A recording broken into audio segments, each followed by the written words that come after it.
आज धरण की जय। श्री बालकृष्ण लाल की जय।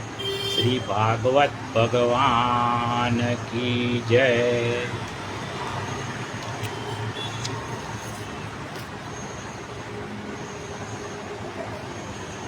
श्री मंगलाचरण।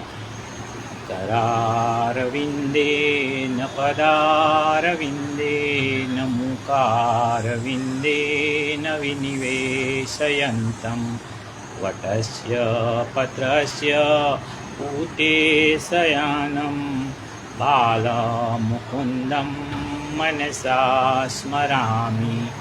श्रीकृष्ण गोविन्द हरे मुरारे, हे नाथ नारायण वासुदेव। जिह्वे पिबश्वामृतमेतदेव, गोविन्द दामोदर माधवेति। विक्रेतु कामा किल गोपकन्या, मुरारिपादार्पितचित्तवृत्ति। तद्यादिकं मोहवसादवोचत्, गोविन्द दामोदर माधवेति। गृहे गृहे गोपवधू कदम्बा, सर्वे मिलित्वा समवाप्य योगं। पुण्यानि नामानि पठन्ति नित्यं, गोविन्द दामोदर माधवेति। सुखं शयाना निलये निजेपि, नामानि विष्णो प्रवदन्ति मर्त्या। ते निश्चितं तन्मयतां व्रजन्ति, गोविन्द दामोदर माधवेति। जिह्वे सदैवं भज सुन्दराणि, नामानि कृष्णस्य मनोहराणि। समस्तभक्तार्तिविनाशनानि, गोविन्द दामोदर माधवेति। सुखावसाने इदमेव सारम्, दुःखावसाने इदमेव ज्ञेयं। देहावसाने इदमेव जाप्यं, गोविन्द दामोदर माधवेति। श्रीकृष्ण राधा वरगोकुलेश, गोपाल गोवर्धननाथ विष्णु। जिह्वे पिबश्वामृतमेतदेव, गोविन्द दामोदर माधवेति। गोविन्द दामोदर माधवेति। गोविन्द दामोदर माधवेति। ગઈકાલે આપણે શ્રી રામચંદ્ર ભગવાનનું પ્રાગટ્ય, તેમની બાળલીલા, વનવાસ, રાજ્યાભિષેક વગેરે બધું જોયું. તેના પછી સુખદેવજીએ ચંદ્રવંશની કથા કહી છે. એમાં પરશુરામની કથા જોઈ. પછી નહુષના પુત્ર યયાતિ થયા તે જોયું. એના પછી દુષ્યંત રાજા થયા એ બધું જોયું. પછી ભરત વંશમાં રંતિદેવ નામના રાજા થયા, દાની રાજા હતા, એ બધું જોયું. અને એમણે જે મહાન દાની હતા, એમણે સરસ પોતાનું જમવાનું પણ બાજુ પર રાખ્યું, પાણી પણ બાજુ પર રાખ્યું. અને ભગવાન પાસે એવું માગ્યું કે પ્રાણી માત્રના દુઃખ મને આપો અને બીજા બધા પ્રાણીઓ સુખ ભોગવે. આવા પરોપકારી રાજા રંતિદેવને ધન્ય છે. અને આપણે સ્કંદ 9ની પૂર્ણાહુતિ કરી.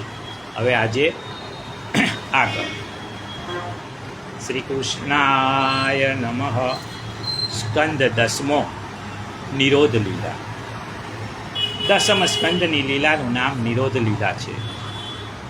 નિરોધનો અર્થ છે જગતને ભૂલી જવું અને જગદીશમાં ખોવાઈ જવું. ભગવાન બે રીતે ભક્તના ચિત્તનો નિરોધ કરે છે.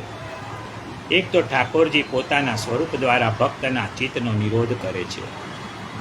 પ્રભુનું સ્વરૂપ એટલું સુંદર છે ને કે એના દર્શન પછી જગતની સહજ વિસ્મૃતિ થઈ જાય છે. ચૈતન્ય મહાપ્રભુજી જગન્નાથજીના દર્શન કરતા હતા. દર્શન કરતા કરતા એમનું ચિત્ત ભગવાનમાં એવું ડૂબી ગયું, એટલો બધો ભાવાવેશ થયો કે જગન્નાથજીની સન્મુખ તેઓ ઢળી પડ્યા. એક ઘરડા માજી દર્શન કરવા આવ્યા હતા. આ માજીને ભગવાન જગન્નાથજીના દર્શન થતા નહોતા. હાઈટ ટૂંકી હતી, ગળદી બહુ હતી આગળ. ત્યાં ચૈતન્ય મહાપ્રભુજી પડેલા હતા. એમની છાતી પર એ માજી ચડી ગયા અને ભગવાનના દર્શન કરવા લાગ્યા. ચૈતન્ય મહાપ્રભુજીને તો કાંઈ ખબર પડી નહીં. એમનું ચિત્ત તો ભગવાનમાં એટલું બધું તન્મય થઈ ગયેલું કે માજી એમની છાતી પર ચડીને દર્શન કરે છે એની પણ એમને ખબર ન હતી. આપણે પ્રભુના દર્શનમાં આવા ક્યાં તન્મય થઈએ છીએ. ડોશીમાં તો જતા રહ્યા. ચૈતન્યને કોઈકે કહ્યું, અરે પેલા માજી તમારી છાતી પર ચડીને દર્શન કરતા હતા. આ સાંભળી ને ચૈતન્ય પ્રભુ દોડ્યા, માજીના ચરણ પકડ્યા, કહ્યું કે માજી આજે હું ધન્ય બની ગયો, કારણ કે મારું શરીર આપને દર્શન માટે કામ આવ્યું. મારું શરીર પણ આજે ધન્ય બની ગયું. ભગવાન ક્યારેક પોતાની લીલાઓ દ્વારા ભક્તના ચિત્તનો નિગ્રહ કરે છે. ઠાકોરજીની લીલાઓ એટલી સુંદર છે કે જેનું શ્રવણ કરતાં સહજ દુનિયા ભૂલાઈ જાય. શ્રવણ કરતાં એટલા તન્મય થઈ જવાય કે સાંભળનાર સ્વયંને પણ ભૂલી જાય, દુનિયાને પણ ભૂલી જાય. આમ ભગવાન લીલાઓ દ્વારા ભક્તોના ચિત્તને ખેંચે છે. નિરોધનો અર્થ છે એકાગ્રતા. ભગવાનમાં કેવી એકાગ્રતા થવી જોઈએ? તો કે કોઈ લોભી માણસ 500-500ની નોટોની થપ્પીઓ ગણતી વખતે જેવો એકાગ્ર બને ને એવી જ એકાગ્રતા ભગવાનમાં થવી જોઈએ. નોટો ગણનારની સામે પત્ની ચા મૂકી જાય, એની પણ એને ખબર ન પડે. થોડી વાર પછી પત્ની આવીને કહે કે ચા ઠંડી થઈ ગઈ, પછી ગણજો. આવી એકાગ્રતા જો માળા ફેરવતા જો થઈ જાય ને તો પછી બીજો જન્મ લેવો ના પડે. આ જન્મમાં જ મોક્ષ મળી જાય. દસમ સ્કંદ એ શ્રીજી બાવાનું હૃદય છે. સુંદર કાંડ જે છે ને એ રામાયણનું હૃદય છે. દસમ સ્કંદ ભાગવતજીનું હૃદય છે. હૃદય વગર શરીરની કોઈ કિંમત નથી. પરીક્ષિત રાજાએ કહ્યું કે હે ગુરુદેવ, તમે બીજી બધી કથાઓ રહેવા દો. શ્રી કૃષ્ણ મારા ઈષ્ટદેવ છે, કૃપા કરીને મારા ઈષ્ટદેવ શ્રી કૃષ્ણની કથા સંભળાવો. સુખદેવજીએ પૂછ્યું કે હે રાજન, તમને કૃષ્ણ કથા આટલી બધી વહાલી કેમ છે? પરીક્ષિતે કહ્યું, ગુરુદેવ, કૃષ્ણની કથા જ એવી છે કે જે બધાને વાલી લાગે, સૌને વાલી લાગે. ગુરુદેવ, કૃષ્ણ કથા કેવી છે? તો કે જેમની તૃષ્ણાઓ નિવૃત્ત થઈ ગઈ છે, જે વ્યક્તિ જીવન મુક્ત છે, એને પણ આ કૃષ્ણ કથા ખૂબ જ વાલી છે.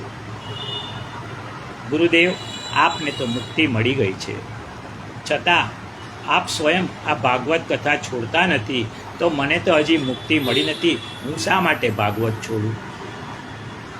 વળી હે ગુરુદેવ, આ કૃષ્ણ કથા જેમ ઔષધિ લગાવવાથી શરીરનો રોગ જાય છે ને, એમ કૃષ્ણ કથારૂપી ઔષધિનું સેવન કરનારનો ભવરોગ ચાલ્યો જાય છે. શ્રી કૃષ્ણની કથા કાનને અને હૃદયને આનંદ આપનારી છે.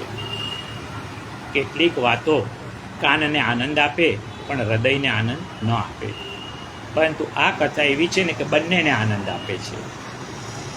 ભાગવતની કથામાં જેને રસ નથી ને એ માણસ નથી, પરંતુ પશુ છે.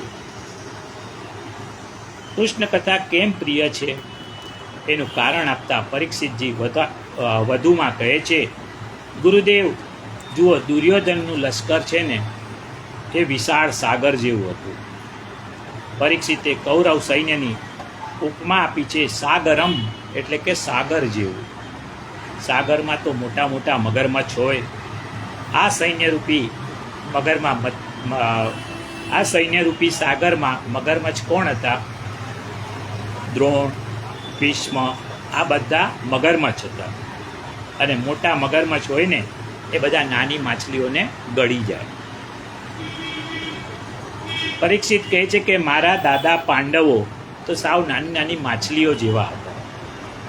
એમને આ દ્રોણ, ભીષ્મ જેવા મગરમચ્છો ચપટીમાં ગળી જાય એવા હતા.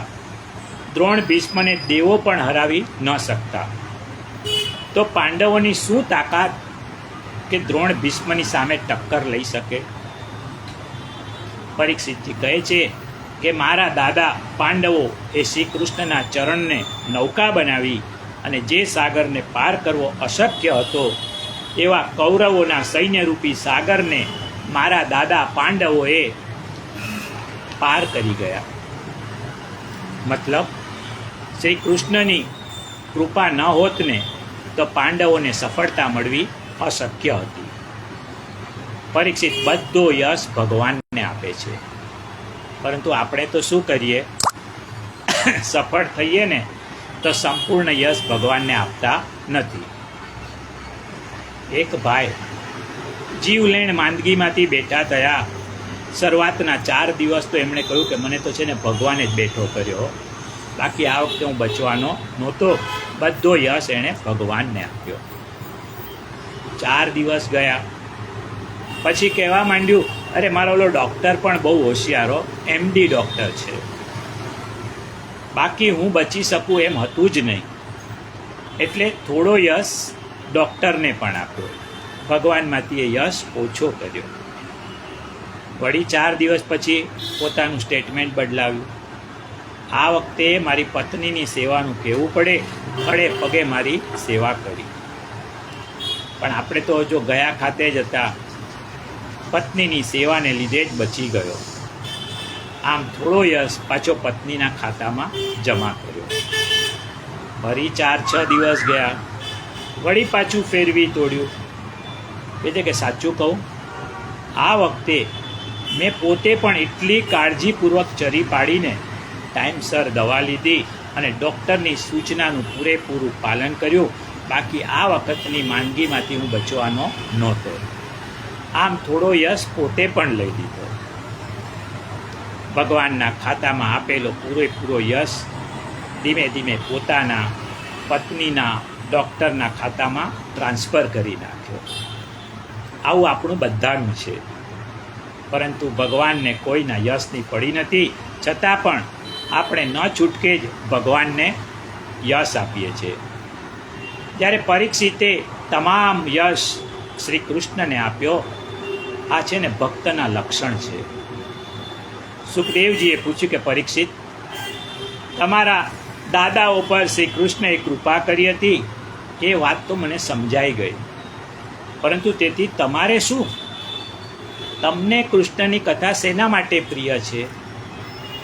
પરીક્ષિતે કહ્યું કે ગુરુદેવ, શ્રી કૃષ્ણએ માત્ર મારા દાદા ઉપર જ કૃપા કરી હતી એવું નથી, મારા ઉપર પણ કૃષ્ણએ એટલી જ કૃપા કરી છે જેટલી પાંડવો પર કરી હતી. જો કૃષ્ણની કૃપા ન હોત ને તો આજે આપની સમક્ષ જે હું બેઠો છું ને તો મારું અસ્તિત્વ જ ન હોત. જ્યારે હું મારી માતાના ગર્ભમાં હતો ને ત્યારે અસ્વસ્થતામાએ મને ખતમ કરવા માટે છોડેલા બ્રહ્માસ્ત્રથી હું બળી રહ્યો હતો. ત્યારે શ્રી કૃષ્ણએ ગર્ભમાં આવીને મારી રક્ષા કરી હતી. મારી માતા ઉત્તરા ભગવાનના શરણે ગયા અને ભગવાને મારી રક્ષા કરી. શરણાગતિ કોની લેવી? સર્વસમર્થ હોય ને એની શરણમાં જવું. જે પોતે ભયભીત હોય એ બીજાને નિર્ભય ક્યાંથી કરી શકે? જે બીજાના ભરોસે જીવી રહ્યો હોય એવાની શરણાગતિથી શું ફાયદો? શ્રી મહાપ્રભુજી લખે છે કે આશ્રય કોનો લેવો જોઈએ?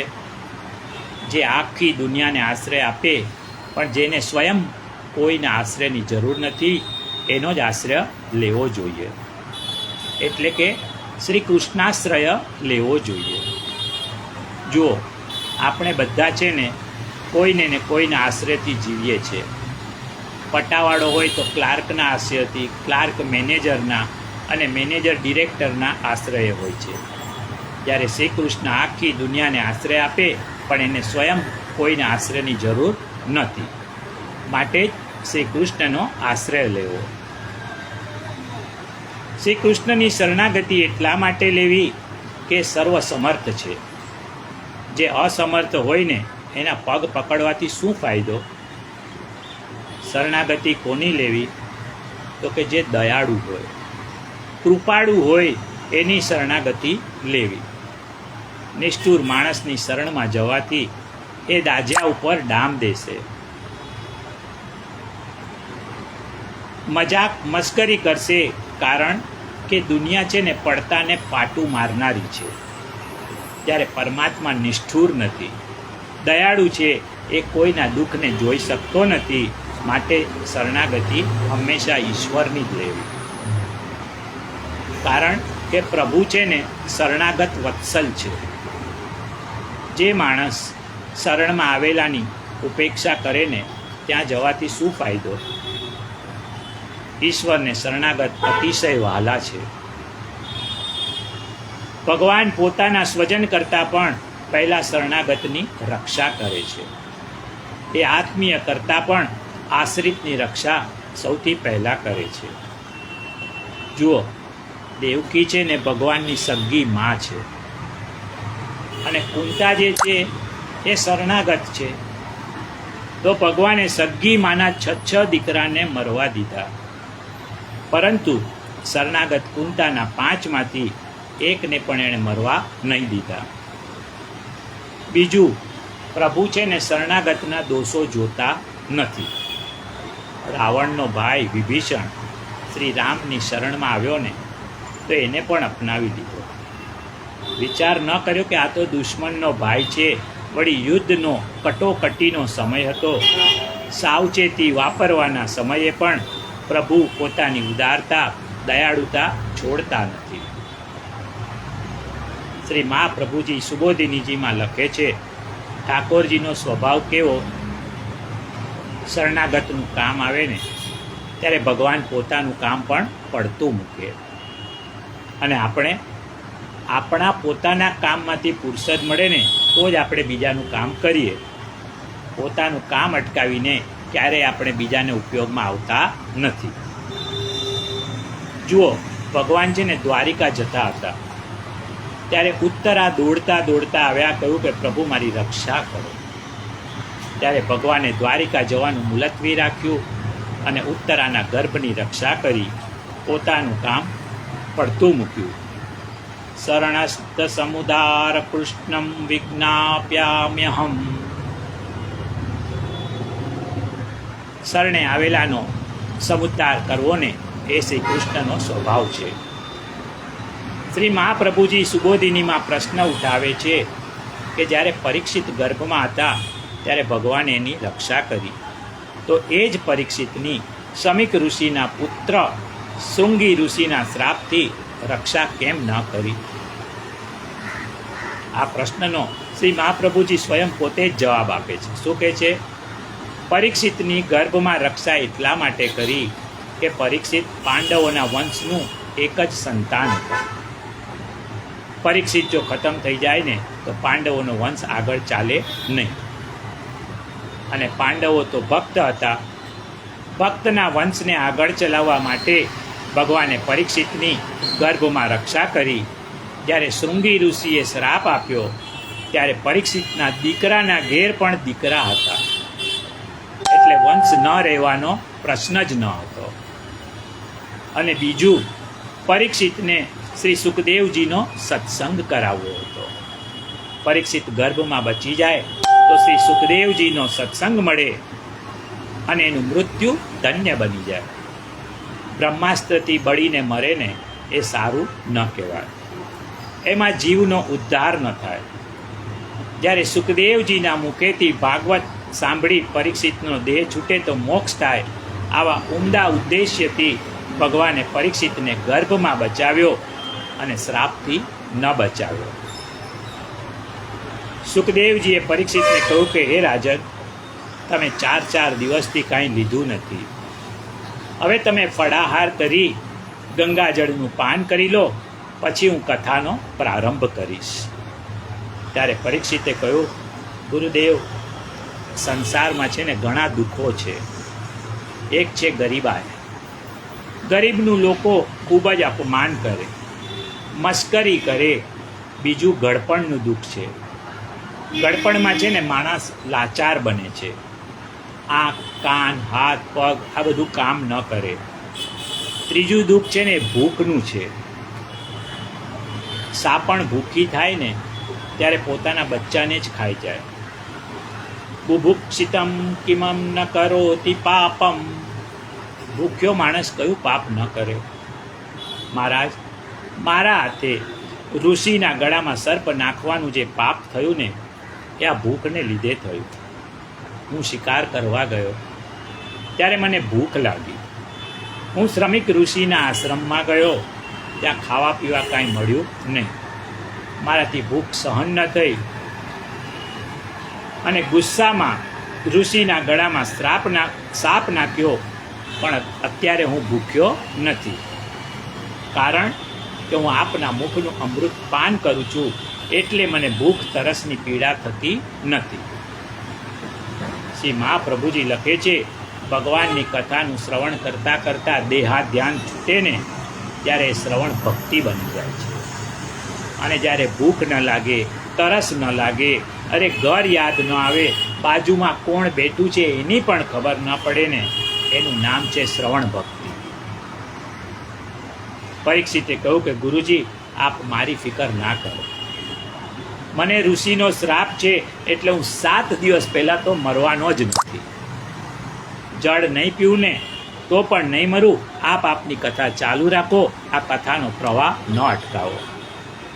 એટલો બધો પ્રેમ પરીક્ષિતને કૃષ્ણની કથા ઉપર. આ પ્રેમ જોઈને સુખદેવજીને આનંદ થયો. એમણે રાજાને અભિનંદન આપ્યા, ધન્ય છે પરીક્ષિત તમને. પાર્વતીજીને રામાયણની કથા સંભળાવતા હતા ને ત્યારે મહાદેવજીએ પણ અભિનંદન આપ્યા હતા. ધન્ય ધન્ય ગિરિરાજ કુમારી, તુમ સમાન નહીં કોઈ ઉપકારી. પૂછે હું રઘુપતિ કથા પ્રસંગા, સકલ લોક જગ પાવની ગંગા. મહાદેવજી કહે છે કે પાર્વતી, તમને ધન્ય છે. તમારા સુંદર પ્રશ્નને કારણે મને રામકથાનો મોકો મળ્યો. આમ પરીક્ષિતની કથા પરની પ્રીતિ જોઈને સુખદેવજીએ ધન્યવાદ આપ્યા અને કહ્યું કે આવી જિજ્ઞાસા શ્રોતા, વક્તા અને જિજ્ઞાસુ ત્રણેયને પવિત્ર કરે છે. વક્તા જે છે ને શ્રોતાનો આભાર માને છે, કારણ જિજ્ઞાસુ શ્રોતાનો પ્રશ્ન જે છે ને એ સત્સંગનું કારણ બને. સુખદેવજીએ કથા પહેલા શ્રી કૃષ્ણનું ધ્યાન કર્યું. શ્રી કૃષ્ણ મહાદેવજીનો અવતાર છે. સુખદેવજીએ કહ્યું કે મહાદેવજી તો ખૂબ સીધા સાદા અને તમે બાંકે બિહારી છો. તમારું નામ, કામ બધું વાંકું. તમે તો ટેઢા છો. તમારા ધંધા પણ ટેઢા છે. હું સીધો માણસ આપનું વર્ણન કઈ રીતે કરી શકું? હે પ્રભુ, મારા હૃદયમાં આવીને આપ બિરાજો અને આ તમારી કથાનું તમે સ્વયં વર્ણન કરો. એવું કહેવાય છે કે શ્રી કૃષ્ણએ સ્વયં સુખદેવજીમાં પ્રવેશ કર્યો. 10મા સ્કંદની કથા સુખદેવજીના હૃદયમાં બેસી શ્રી કૃષ્ણ પોતે કહે છે ને, એટલે જ આ કથા બહુ જ મીઠી છે. ભગવાને જ રજૂ કરી છે. સુખદેવજી પરીક્ષિત રાજા ઉપર પ્રસન્ન થયા છે. પરીક્ષિતને એમણે રાજર્ષિ સતમ કહીને સંબોધન કર્યું છે. આ એક ડિગ્રી છે, ઉપાધિ છે. અને આ ડિગ્રી કોઈ સાધારણ માણસ નથી આપતો. શ્રી સુખદેવજી જેવા પરમહંસ પરીક્ષિતને રાજર્ષિ સતમ કહે છે, ત્યારે પરીક્ષિતની લાયકાત કેટલી હશે એ વિચારવા જેવું છે. શ્રી મહાપ્રભુજી સુબોધિનીજીમાં રાજર્ષિ શતમનો અર્થ આપે છે. રાજર્ષિ શતમમાં 3 શબ્દો છે: રાજ, ઋષિ અને શતમ. રાજા કોણ છે? તો કે જે લૌકિક ધર્મનું પાલન કરે ને એ રાજા છે. ઋષિ કોણ છે? જે વૈદિક ધર્મનું પાલન કરે ને એ ઋષિ છે. રાજર્ષિ કોણ છે? તો કે વૈદિક અને લૌકિક બંને ધર્મનું પાલન કરે ને રાજર્ષિ કહેવાય. રાજર્ષિ શતમ એ છે કે જે લૌકિક, વૈદિક અને ભગવદીય ધર્મનું પાલન કરે એ રાજર્ષિ શતમ કહેવાય. લૌકિક ધર્મ કોને કહેવાય? વ્યવહારિક કામો, જેવા કે કોઈના લગ્નમાં જવું, કોઈને ત્યાં ખરખરામાં જવું, આ બધા લૌકિક કર્મ છે. વૈદિક ધર્મ એટલે સંધ્યા કરવી, અગ્નિહોત્ર કરવું, યજ્ઞ કરવો, આ બધા વૈદિક ધર્મ છે. ભગવદીય ધર્મ કોને કહેવાય? ભગવાનની શરણાગતિ લેવી, ઠાકોરજીને ઘરમાં પધરાવી, ઠાકોરજીની સેવા કરવી અને ભગવાનનું સ્મરણ કરવું એ ભગવદીય ધર્મ છે. પરીક્ષિત રાજા આ 3 ધર્મનું પાલન કરતા હતા, તેથી સુખદેવજીએ એમના માટે રાજર્ષિ શતમનો પ્રયોગ કર્યો. આ પરીક્ષિત રાજાનો ઉત્તમાધિકાર સૂચવે છે. સુખદેવજીએ કહ્યું કે હે પરીક્ષિત, તમે જે પ્રશ્ન પૂછ્યા ને એ તમને, મને અને અહીં બેઠેલા હજારો ઋષિ મુનિઓને પણ પાવન કરશે. ગંગા જેમ સ્વર્ગને, ધરતીને અને પાતાળને પાવન કરે છે, એમ ભગવાનને લગતો પ્રશ્ન એ પ્રશ્ન પૂછનારને, એનો જવાબ આપનારને અને સાંભળનાર એ ત્રણેયને પાવન કરે છે. કોઈ સંત મહાત્મા પાસે સાંસારિક પ્રશ્નો લઈને જવું નહીં. સંતને સંસારની યાદ અપાવવી નહીં. સંતની સમક્ષ ભગવાનને લગતા પ્રશ્નો પૂછો ને તો એ પ્રશ્ન પૂછનાર, જવાબ આપનાર અને ત્યાં બેઠેલા બધા પણ પાવન થશે. શ્રી મહાપ્રભુજી સુબોધિનીજીમાં લખે છે કે શ્રી કૃષ્ણ ભગવાનનું પ્રાગટ્ય થયું ને એ પહેલાં આ ધરતી પર અનેક રાક્ષસો રાજા થઈને આવ્યા હતા. કોઈ ગુંડો વડાપ્રધાન થઈ જાય તો પ્રજાને દુઃખી કરવામાં કોઈ કચાશ રાખે ખરી? એમ અનેક રાક્ષસો રાજા થઈને પ્રજાને દુઃખી કરી રહ્યા હતા. સુખદેવજી કહે છે કે હે રાજન, દુનિયામાં પાપ વધ્યું, અધર્મ વધ્યો, ધરતીને પર્વતો, સમુદ્ર અને વૃક્ષોનો ભાર નથી લાગતો, પણ ધરતીને પાપનો ભાર લાગે છે. પાપ વધે ને ત્યારે પૃથ્વી અકળાઈ જાય છે. પૃથ્વીને કોનો ભાર લાગે છે? જે માણસ ધર્મથી, ઈશ્વરથી વિમુખ છે ને, જે માણસ સદાચારનું પાલન કરતો નથી, જેના જીવનમાં ન્યાય નથી, નીતિ નથી, એવા નાસ્તિક માણસોનો ધરતીને ખૂબ ભાર લાગે છે. પાપનો ભાર સહન ન થતાં પૃથ્વી ગાયનું રૂપ લઈ બ્રહ્માજીના શરણમાં ગઈ. બ્રહ્માએ કહ્યું કે પૃથ્વી, તારું દુઃખ છે ને બહુ મોટું છે, તારે તો સર્જન પાસે જવું પડશે. આ MBBS ડૉક્ટરનું કામ નથી. ફેમિલી ડૉક્ટર આ દુઃખ દૂર નહીં કરી શકે. આપણે ચાલ સુપ્રીમ ઓથોરિટી પાસે જઈએ, કોઈ MD ડૉક્ટર, સર્જન પાસે જઈએ. અને બ્રહ્માજી ગાયને લઈને દેવો સાથે ક્ષીરસાગરમાં ભગવાનની પાસે આવ્યા. પૃથ્વી જ્યારે ભગવાન પાસે જાય છે ને ત્યારે ગાયનું રૂપ લઈને કેમ જાય છે? કારણ ગાય અને ગૌરી બે એવા છે કે એને જોયા પછી કોઈને પણ દયા ઉત્પન્ન થાય. એટલે પૃથ્વી ગાયનું રૂપ લઈ અને પ્રભુ પાસે ગઈ છે. કોઈને પ્રશ્ન થાય કે પૃથ્વી દુઃખી છે તો ભગવાન પ્રગટ કેમ ન થયા? શ્રી મહાપ્રભુજી લખે છે કે આપણી બાજુમાં ડૉક્ટર રહેતા હોય, આપણે માંદા પડીએ ત્યારે ડૉક્ટર કયા વિના આપણા ઘરે દવા આપવા આવતા નથી. આપણને દુઃખ છે ને તો દવા લેવા આપણે ડૉક્ટર પાસે જવું પડે, ડૉક્ટર સામે ચાલીને ના આવે. પરમાત્મા જાણે છે કે પૃથ્વી દુઃખી છે, પણ શરણમાં ન આવે ને ત્યાં સુધી ભગવાન સામે ચાલીને આવે નહીં. શરણમાં જવું ને એ જીવનો ધર્મ છે, અને પાલન કરવું તે ઈશ્વરનો ધર્મ છે. વૈકુંઠના દરવાજા પર ઊભા રહી પૃથ્વી અને બ્રહ્માજી સહિત દેવતાઓ ભગવાન પાસે દયાની ભીખ માંગે છે. કહે છે કે ભક્તો દુઃખી છે, આપ અવતાર લો, ધર્મની સ્થાપના કરો, પાપીઓને મારો. દેવતાઓએ ભગવાનની પુરુષોક્તથી સ્તુતિ કરી. મહાપ્રભુજી કહે છે, વેદોના તમામ સૂક્તોમાં પુરુષ સૂક્ત શ્રેષ્ઠ છે. જય જય આનંદ મંગલકારી, જય જય મોહન મદન મુરારી, જય જય જય વૃંદાવનવાસી,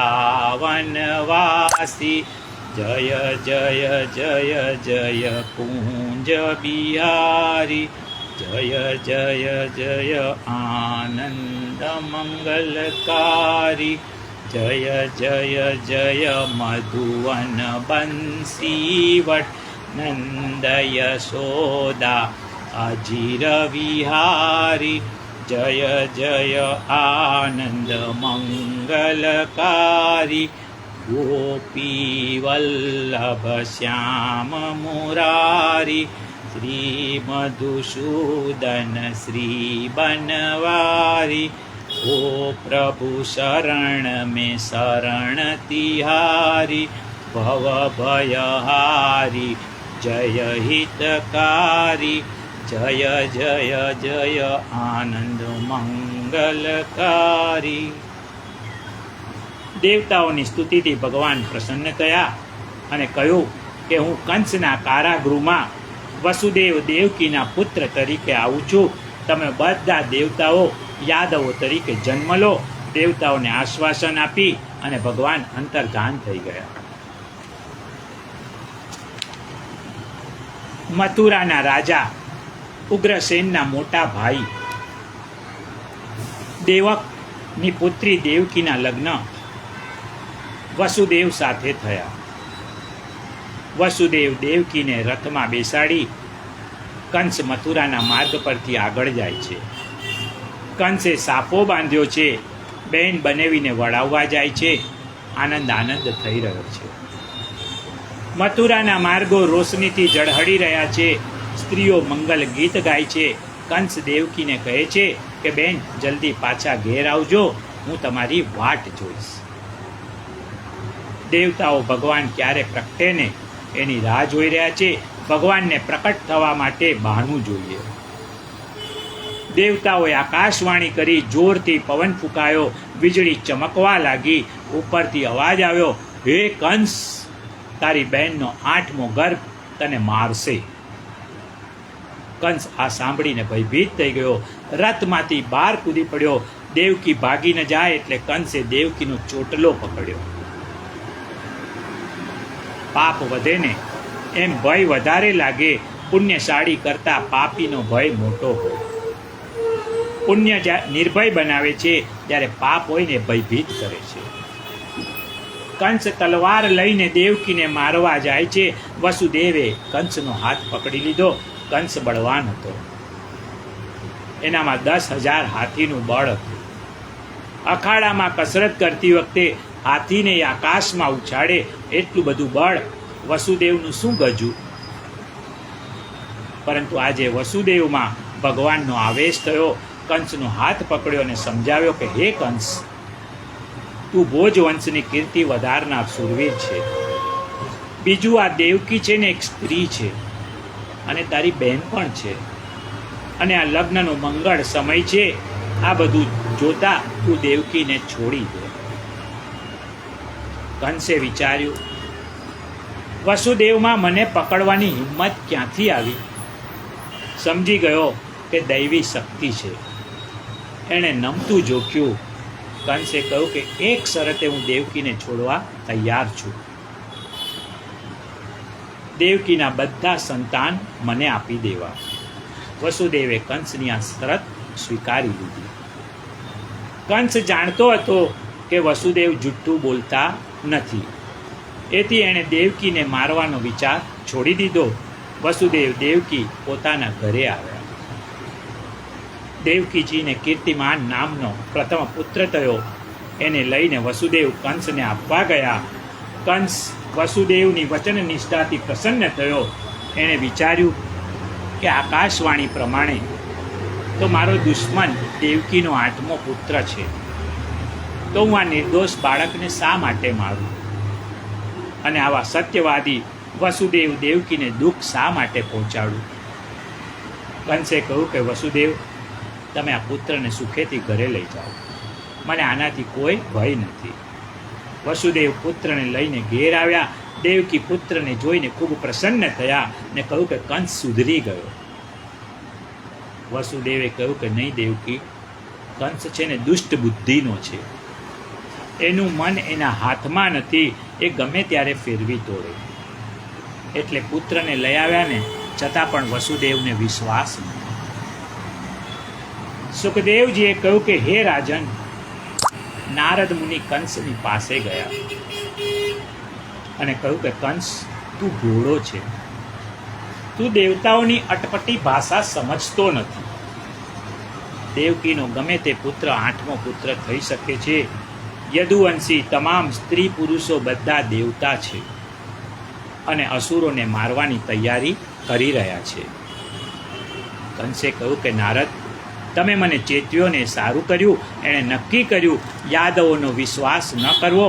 એણે વસુદેવ દેવકીને હાથકડી પહેરાવી અને જેલમાં બંધ કરી દીધા. કંસે નારદને કહ્યું કે મહારાજ, 10 મિનિટ ઊભા રહો, તમારા દેખતા જ આ ભાણેજને પતાવી દઉં. પણ નારદ તો ચાલ્યા ગયા. વિચાર્યું કે મારા દેખતા મારશે તો મને પાપ લાગશે, મને જવા દો, એને જે કરવું હોય એ કરે. કંસ નિષ્ઠુર છે. એક એક કરીને એણે દેવકીના 6 બાળકોને મારી નાખ્યા. 7મા બલરામ ભૈયા પધાર્યા. બલરામ શેષ નારાયણનો અવતાર છે. બલરામ રૂપાળા હતા. ભગવાને વિચાર્યું કે દાવ ભૈયાને કંસ મારશે ને તો દેવકીને આઘાત લાગશે, દેવકીના પ્રાણ નીકળી જશે તો નવી માં શોધવા ક્યાં જઈશ? ભગવાને યોગ માયાને કહ્યું કે તારે 2 કામ કરવાના છે. દેવકીના ઉદરમાંથી બલરામને ઉઠાવી ગોકુળમાં રોહિણીના ઉદરમાં પધરાવવાના છે. અને બીજું, તમે નંદ બાવાને ત્યાં પુત્રી બનો. હું જેલમાં પ્રગટ થાઉં છું. માયાને કહ્યું કે તારે કંસનો માર ખાવાનો છે, પરંતુ હકીકતમાં તો કળિયુગમાં માયાનો મહિમા વધી જશે. ભગવાનની સૂચના પ્રમાણે બલરામને રોહિણીના ગર્ભમાં પધરાવ્યા અને રોહિણીને ત્યાં બલરામ ભૈયા પ્રકટ થયા. નંદ બાવાએ સાંડિલ્ય ઋષિને પૂછ્યું, બલરામના પગલાં કેવા છે? ઋષિએ કહ્યું કે એના પગલે તમારે ત્યાં કનૈયો આવશે. પણ મહારાજ, આ બલરામ આંખ કેમ નથી ઉગાડતા? ઋષિએ કહ્યું કે મિત્રની રાહ જુએ છે. નંદ બાવા આજે ગૌશાળામાં જઈને ગાયને વિનંતી કરે છે કે મેં જિંદગીભર તમારી સેવા કરી છે, હવે માગું છું તમારે વાછરડો છે ને એવો મને દીકરો આપો. હું એનું નામ ગોપાલ પાડીશ, એને તમારી સેવામાં અર્પણ કરીશ. નંદ બાવા ગાયોની સ્તુતિ કરે છે. દેવકીના ગર્ભમાં પ્રભુ પધાર્યા છે. દેવકીનું તેજ વધી ગયું. કંસ સમજી ગયો કે દેવકીનો 8મો ગર્ભ છે. દેવકી પર કડક નજર રાખતો કીડી પણ જવા ન પામે. રાત્રિના 12 વાગ્યાનો સમય થયો. બ્રહ્મા, રુદ્ર, ઇન્દ્ર, કુબેર, વરુણ, મહાદેવ, અગ્નિ વગેરે દેવતાઓએ ભગવાનની સ્તુતિ કરી. તેઓ કહે છે કે પ્રભુ, આપના બધા વ્રતો સત્ય છે. વ્રત એટલે પ્રતિજ્ઞા. ભગવાન જે પ્રતિજ્ઞા લે ને એ ક્યારેય મિથ્યા જતી નથી. પ્રભુ, આપના વ્રતો સત્ય છે અને સત્યમ પરમ, આપનાથી પર કોઈ સત્ય નથી. હે કૃષ્ણ, આપ દુનિયાનું અંતિમ સત્ય છો. શરીરથી પર ઇન્દ્રિયો, ઇન્દ્રિયોથી પર મન, મનથી પર બુદ્ધિ અને બુદ્ધિથી પર મહતત્વ, મહતત્વથી પર પ્રકૃતિ, પ્રકૃતિથી પર ક્ષર અક્ષર છે અને ક્ષર અક્ષરથી પર આપ પુરુષોત્તમ છે, પુરુષોત્તમ છો, આપનાથી પર કોઈ નથી. શ્રી કૃષ્ણ દુનિયાનું અંતિમ સત્ય છે. પ્રભુ આપની સત્તા ત્રણેય કાળમાં છે. આપ ભૂતકાળમાં પણ હતા, આજે પણ છો અને ભવિષ્યમાં પણ રહેવાના છો. ત્રિસત્યમ, આપની ત્રણ વસ્તુ સત્ય છે. આપનું નામ સત્ય, આપનું ધામ સત્ય અને આપનું રૂપ પણ સત્ય છે. એવા હે સત્યનારાયણ, અમે આપની શરણમાં આવ્યા છે. અમારી રક્ષા કરો પ્રભુ, અમારી રક્ષા કરો. દેવો સ્તુતિ કરે છે, હે પ્રભુ, આપ જેટલા દયાળુ છો ને, આપના સંતો પણ એટલા જ દયાળુ છે. બાપ તેવા બેટા, જેટલા સંતો છે ને એ બધા ભગવાનના જ દીકરા છે. સંતોએ શું દયા કરી? સંતો જે નૌકામાં બેસીને ભવસાગર તરી ગયા ને, એ નૌકાને એ લોકો સાથે નથી લઈ ગયા, આપણા માટે મૂકતા ગયા છે. તુલસીદાસજીની નૌકા હતી રામાયણ. તુલસીદાસજી રામાયણ રૂપી નૌકામાં બેસી ભવસાગર પાર ઉતરી ગયા. તુલસી જ્યારે આ દુનિયામાંથી વિદાય થયા ને, ત્યારે રામાયણ રૂપી નૌકાને એમની સાથે નથી લઈ ગયા, આપણા માટે મૂકીને ગયા છે.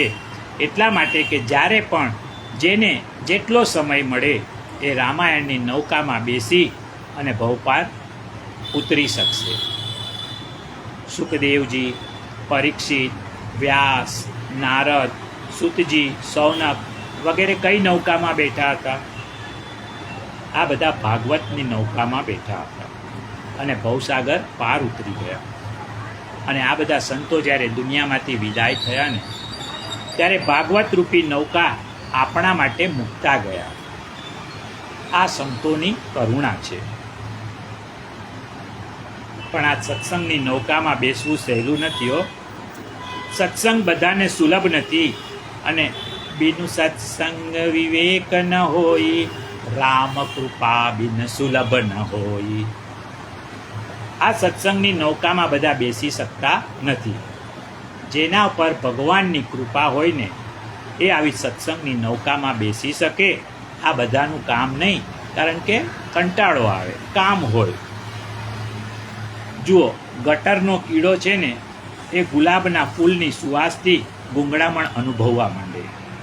એને થાય કે અહીંયા ક્યાંથી આવ્યો, પણ પાછો એ ગટરમાં જાય ને ત્યારે ખુશ. એને ગુલાબની સુગંધ ગમે જ નહીં, એને તો ગટર જ જોઈએ. એ જ રીતે જે લોકો ટીવી, VCR, મોબાઈલ જોવાના શોખીન હોય ને, એમને કથામાં મજા જ ન આવે. ગૂંગળામણ થાય, વિચાર કરે કે ક્યારે આ કથા પૂરી થાય અને અહીંથી છૂટવા મળે. અને જો 10-15 મિનિટ કથા લંબાય ને, તો એમનું આવી જ બને, મનમાં કહે કે આ મહારાજની ઘડિયાળ બંધ તો નથી થઈ ગઈ ને, કથા બંધ જ નથી કરતા. અને જેવા છૂટે કે તરત જ ઘરમાં જઈ ને ટીવીની સ્વિચ ઓન કરે, ત્યારે એમને થાય કે હાસ. વળી કેટલાક તો એમ પણ કહે છે કે કથામાં તો વેસ્ટ ઓફ ટાઈમ છે. અને એ જ ભાઈ જ્યારે બહાર ગપ્પા મારતા હોય ત્યારે એમને વેસ્ટ ઓફ ટાઈમ નથી લાગતો. હવે તો દૂષણ ભેગું ને ભેગું જ છે. મોબાઈલ કથા ચાલુ હોય ત્યારે પણ મોબાઈલ ચાલુ કરી અને ફેસબુક ને ઇન્સ્ટાગ્રામ ને વોટ્સએપ જોવાય છે. દેવો કહે છે કે પ્રભુ, જે લોકો સત્સંગની નૌકામાં બેસે છે ને, એ જરૂર ભવસાગર પાર ઉતરી જાય છે. દેવતાઓ ભગવાનની સ્તુતિ કરતા આગળ કહે છે કે હે કૃષ્ણ, તમને જે પ્રેમ કરે છે ને, એનું વિઘ્નો કશું બગાડી શકતા નથી. ભગવાનનો માનીતો હોય એનું કોઈ શું બગાડી શકે? હે પ્રભુ, જે આપને પ્રેમ કરે છે એ સંકટોના માથે પગ મૂકી સંકટોને પાર કરી જાય છે. પણ ભગવાનમાં પ્રેમ થવો ને એ કંઈ સહેલી વાત નથી. કોઈ વ્યસનવાળાનો સંગ કરો ને, તો એ ચોક્કસ તમને વ્યસની બનાવી દેશે. એ વ્યસનના ગુણગાન ગાશે અને વ્યસનમાં તમને ઢસડી જશે. પરંતુ જો કોઈ સંતનો સંગ કરીશું ને, કોઈ વૈષ્ણવનો સંગ કરીશું ને, તો એ આપણને ભગવાન તરફ વાળશે, ભક્તિનો રંગ લગાડશે અને માણસ એકવાર ઈશ્વરને પ્રેમ કરતો થઈ જાય ને પછી ગમે તેવા વિઘ્નોને એ પાર પાડી જાય છે. પણ સામાન્ય માણસ વિઘ્નોમાં ભાંગી પડે છે. દુઃખના પ્રસંગે એને ઠાકોરજીમાંથી શ્રદ્ધા ઘટી જાય છે. જુઓ, ભક્ત પ્રહલાદના ઉપર કેટલા બધા સંકટો આવ્યા.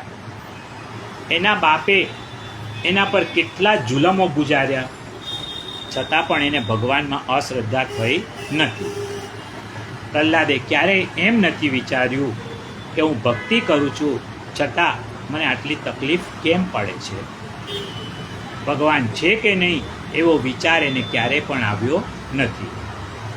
એણે તો છેલ્લે સુધી ભગવાનમાં શ્રદ્ધા રાખી, તો છેવટે એના માટે સ્તંભમાંથી ભગવાન સ્વયં પ્રગટ થયા. સંતોના જીવનમાં પણ દુઃખ આવે છે. રામકૃષ્ણ પરમહંસને કેન્સર હતું. વિવેકાનંદની 39 વર્ષે કિડની ફેલ થઈ ગઈ. શંકરાચાર્યને ભગંદર કહ્યું હતું, સંતોના શરીરમાં પણ રોગ તો રહેવાના જ, દુઃખો પણ આવવાના જ, પરંતુ સંતો એ દુઃખોમાં ભગવાન પરનો વિશ્વાસ નથી ગુમાવતા. ધૈર્ય ન ગુમાવે, ભક્તિ છોડે નહીં, અને છેવટે એ દુઃખો એમનું કશું જ બગાડી શકતા નથી. એ દુઃખોમાં પણ એમની સાધનાનો વિકાસ થાય. કોઈને પ્રશ્ન થાય કે સંતોને દુઃખ શા માટે આવે? આવો પ્રશ્ન અસ્થાને છે. સંતો પણ આખરે તો માણસો જ છે ને. દુઃખ તો આવવાના જ, પણ સંતો દુઃખને દુઃખ માનતા નથી, તેથી દુઃખો એમને દૂર કરી શકતા નથી, તેથી દુઃખો એમને દુઃખી કરી શકતા નથી. એટલું જ નહીં, દુઃખમાં જ એમની સાધનાનો વિકાસ થાય છે. પ્રત્યેક સંતનો વિકાસ દુઃખમાં થયો છે. આપણા જીવનમાં દુઃખ આવે છે ને, એ ઈશ્વર ક્યારેક આપણા અભિમાનને તોડવા માટે દુઃખ મોકલે છે. ભગવાનને લાગે છે કે આ અભિમાનથી ધરતી પર પગ મૂકતો નથી, એટલે એવું દુઃખ મોકલે કે અભિમાન દૂર થઈ જાય અને પાછો ધરતી પર ચાલતો થઈ જાય. ક્યારેક વ્યક્તિમાં વૈરાગ જગાડવા માટે પણ ઈશ્વર દુઃખ મોકલે છે. ઘણા લોકોને દુઃખમાં વૈરાગ જાગે છે. આવી રીતે દુઃખ મોકલીને ઈશ્વર આપણું ભલું કરે છે. એટલે દુઃખને પ્રભુનો પ્રસાદ માનવો. છોડને થોડો તડકો મળવો જોઈએ અને છાંયડો પણ મળવો જોઈએ, તો છોડનો વિકાસ થાય. એ જ રીતે જીવનમાં સુખ દુઃખ જો બંને હોય ને, તો જ જીવનનો વિકાસ થાય. અહીં દેવતાઓ ભગવાનની સ્તુતિ કરે છે, ત્યારે વસુદેવ દેવકી કારાગૃહમાં જાગી ગયા છે. દેવતાઓએ દેવકીને પ્રણામ કર્યા છે. દેવકી દેવોને પગે લાગવા જાય છે, ત્યારે દેવો પાછા ખસી ગયા. દેવોએ કહ્યું કે માં, આ તમે શું કરો છો? તમારા ગર્ભમાં અત્યારે સાક્ષાત નારાયણ પધાર્યા છે. તમે ઈશ્વરની માં એટલે કે અમારી માં છો. અમારે તમને પગે લાગવાનું હોય. માં, અમારે તમારી પ્રદક્ષિણા કરવી છે. દેવકી બેઠા છે અને મહાદેવ, બ્રહ્મા, ઇન્દ્ર, કુબેર, વરુણ બધા દેવોએ દેવકીની પ્રદક્ષિણા કરી. કારણ કે દેવકી એ મંદિર છે, એ મંદિરમાં ભગવાન બિરાજેલા છે. દેવો સ્તુતિ કરી ત્યાંથી વિદાય થયા. સુખદેવજી કહે છે કે હે રાજન, ભગવાનના પ્રાગટ્યનો સમય નજીક આવ્યો છે. પુષ્ટિ માર્ગના મંદિરોમાં જન્માષ્ટમીની રાત્રે 12 વાગ્યે જ્યારે જન્મના દર્શન ખુલે ને, ત્યારે ઠાકોરજીની આગળ 12 શ્લોક બોલવામાં આવે છે. પછી જ જન્મના દર્શન થાય. ભગવાનના પ્રાગટ્ય થવાના સમયે ધરતીનું વાતાવરણ બદલાયું છે.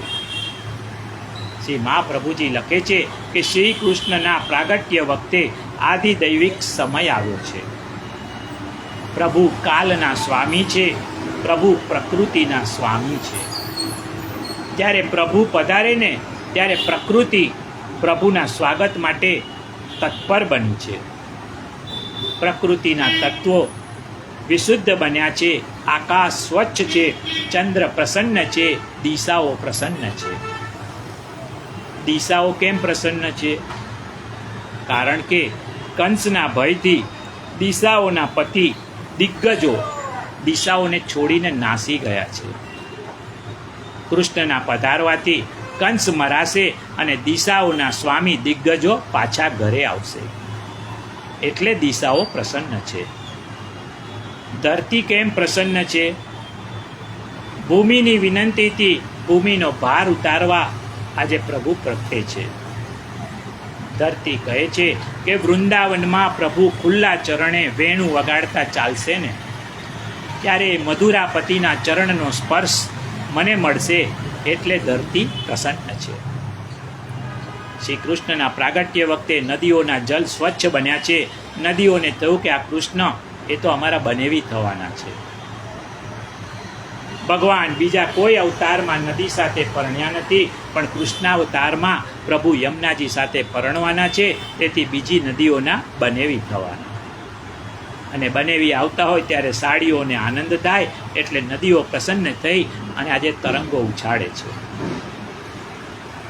યમુનાજીને કહ્યું કે ઉનાળાના દિવસોમાં આ કૃષ્ણ ગાયો ચરાવવા અહીં કિનારા પર પધારશે ને, ત્યારે યમુના જળમાં એટલે મારા જળમાં સ્નાન કરશે, ત્યારે મધુરાપતિ માધવના શ્રી અંગનો મને સ્પર્શ મળશે. યમુનાષ્ટકમાં શ્રી મહાપ્રભુજીએ કહ્યું છે કે સ્મરશ્રમ જલાણુભી સકલા ગાત્રજ સંગમ. વળી યમુનાજી કહે છે કે રાસલીલામાં રાસ રમતા રમતા પસીનો થશે ને અને સ્નાન કરશે, તેનો લાભ મને મળશે. એટલે યમુનાજી પણ આજે પ્રસન્ન છે. શ્રી કૃષ્ણના પ્રાગટ્ય વખતે શીતલ સુગંધિત પવન ફૂંકાઈ રહ્યો છે. યજ્ઞકુંડમાં વગર આહુતિએ અગ્નિદેવ પ્રગટ્યા છે. કારણ ભગવાન યજ્ઞ ભોગતા યજ્ઞ કરતા છે. પ્રભુ પધારે છે. તેથી અગ્નિદેવને થયું કે કંસે જે યજ્ઞો બંધ કરાવ્યા છે ને, શ્રી કૃષ્ણ કંસને મારશે અને બંધ થઈ ગયેલા યજ્ઞ ફરી શરૂ થશે. અગ્નિ કહે છે કે મને શ્રી કૃષ્ણ એમના મુખમાં પધરાવશે. ભગવાન શ્રી કૃષ્ણ દાવાગ્નિનું પાન કરશે. એટલે અગ્નિદેવ પ્રસન્ન છે. વગર આહુતિ આજે પ્રગટ થયા છે. પ્રભુના પ્રાગટ્ય સમયે રાત્રિના 12 વાગે કમળ ખીલ્યા છે. કમળ ઉપર ભ્રમરો ગુંજાર કરી રહ્યા છે. ભ્રમરોના ગુંજારનો મધુર ધ્વનિ સામવેદના મંત્રો જેવો કર્ણપ્રિય લાગે છે. ભ્રમરો કેમ ખુશ છે? ભ્રમરોને થાય છે કે ભગવાન કંઠમાં કમળની માળા ધારણ કરશે, ત્યારે એ કમળની માળાના ફૂલોના મકરંદનું અમે પાન કરીશું. વળી ગોપીઓ મને ઉદ્દેશીને ભ્રમર ગીત ગાશે, ત્યારે શ્રી કૃષ્ણની સાથે અમારું નામ પણ અમર થવાનું છે. તેથી ભ્રમરો પણ આજે ખુશ થઈને ગુંજાર કરી રહ્યા છે. દરેકના મન અતિ પ્રસન્ન છે.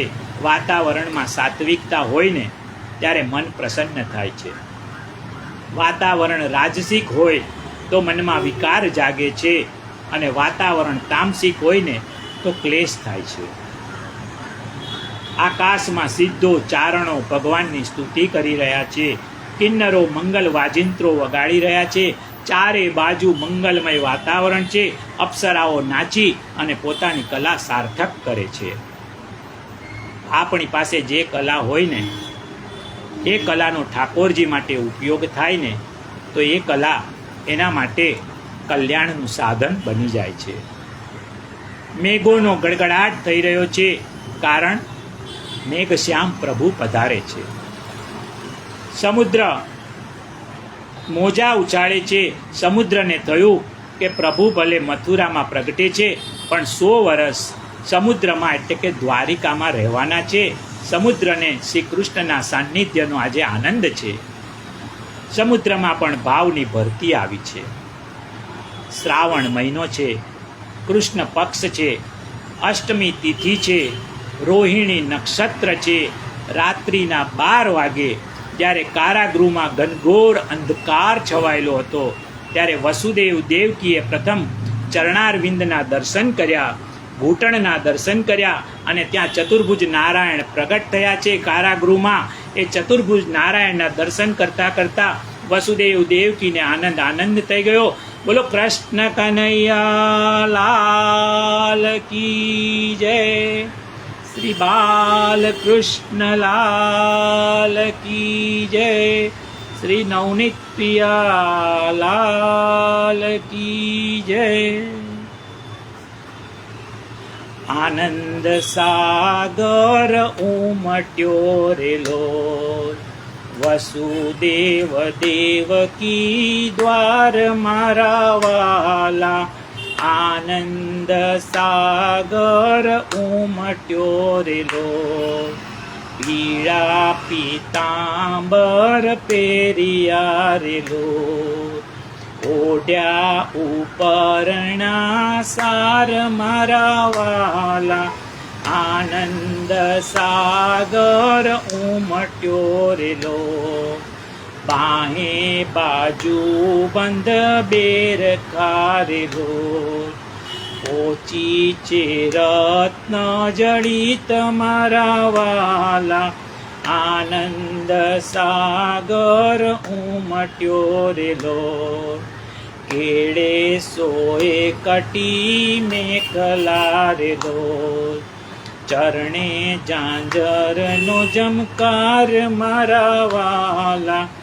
આનંદ સાગર ઉમટ્યો રેલો, વસુદેવ દેવકી દ્વાર મારા વાલા. આનંદ સાગર ઉમટ્યો રેલો. ઠાકોરજી ચતુર્ભુજ સ્વરૂપે પધાર્યા. આજે આપણે આ સત્રને અહીં વિરામ આપીએ. આવતીકાલે ઠાકોરજી આગળ શું લીલાઓ કરે છે તેનું વાંચન કરીશું. ત્યાં સુધી સર્વને જય શ્રી કૃષ્ણ, જય શ્રી કૃષ્ણ, જય શ્રી કૃષ્ણ.